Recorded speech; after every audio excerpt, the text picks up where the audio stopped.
चौथ के व्रत का भारतीय संस्कृति में बहुत ही महत्वपूर्ण स्थान है, जो कि सुहागन अपने पति की लंबी उम्र के लिए रखती है।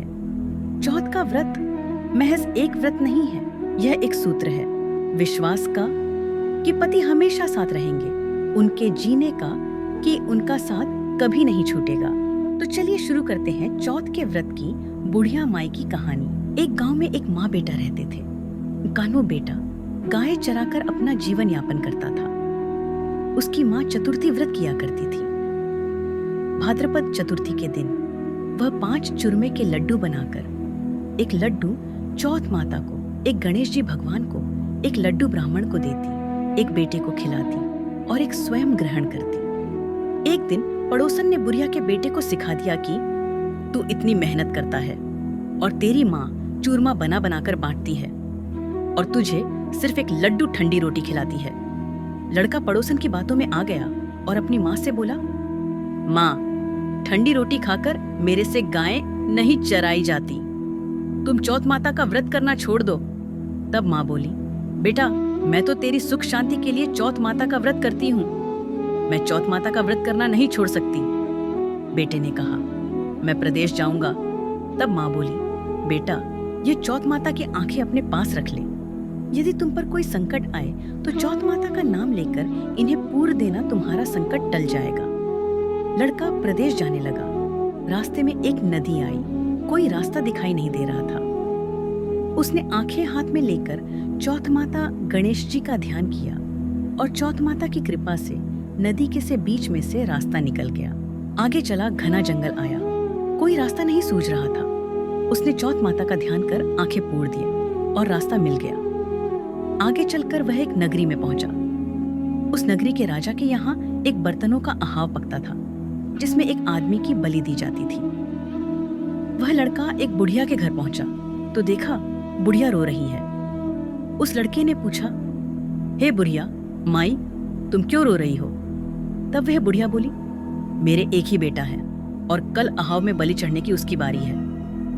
उस लड़के ने कहा, माई घबरा मत, कल तू अपने बेटे की जगह मुझे भेज देना, बस तू मुझे भर पेट भोजन करवा देना। भोजन करवाकर बुढ़िया ने उस लड़के को अपने बेटे के स्थान पर सुला दिया। राजा के सैनिक आए और उस लड़के को अहाव में चुनने लगे तो वह चौथ माता की आंखें पूरकर जल का कलश भरकर बैठ गया और चौथ गणेश जी का ध्यान किया। हे चौथ माता गणेश जी, भगवान मेरा संकट टालना। अहाव चुनकर आग लगा दी। 1 महीने में पकने वाला अहाव एक ही दिन में पक गया। यह जानकर राजा को आश्चर्य हुआ। स्वयं अहाव देखने आया। राजा ने सैनिकों को कलश उतारने को कहा। सैनिक कलश उतारने लगे तो अंदर से आवाज आई, बर्तन धीरे उतरना। सभी को बहुत ही आश्चर्य हुआ। राजा ने उस लड़के से पूछा, तुम कौन हो? तुम्हारा जीवन कैसे बचा?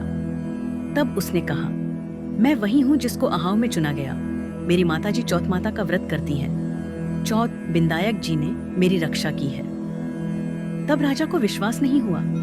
उसने 2 घोड़े मंगवाए, एक पर खुद बैठा और दूसरे पर जंजीरों से बांधकर उसको बैठा दिया और कहा, यदि तेरी जंजीरें खुलकर मेरे बंध जाएगी तो मैं चौथ माता को सच्ची मानूंगा। उस लड़के ने श्रद्धा भक्ति से आंखें पूर कर कहा, हे चौथ माता, अब तक मेरी रक्षा करी है, इस बार भी मेरी रक्षा करना। देखते ही देखते लड़के की जंजीरें राजा के बंध गई। राजा ने कहा, तेरी चौथ माता सच्ची है।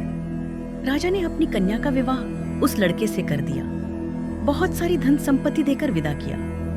जब लड़का गांव के पास पहुंचा तो गांव के लोगों ने कहा, माई, तेरे बेटा बहु धूमधाम से आ रहे हैं। बुढ़िया माई की खुशी का ठिकाना नहीं रहा। लड़का माँ के पैरों में गिर गया और बोला, माँ, ये सब तेरी चौथ माता बिंदायक जी की कृपा से हुआ है, या ये सब तेरी चौथ माता के व्रत का फल है।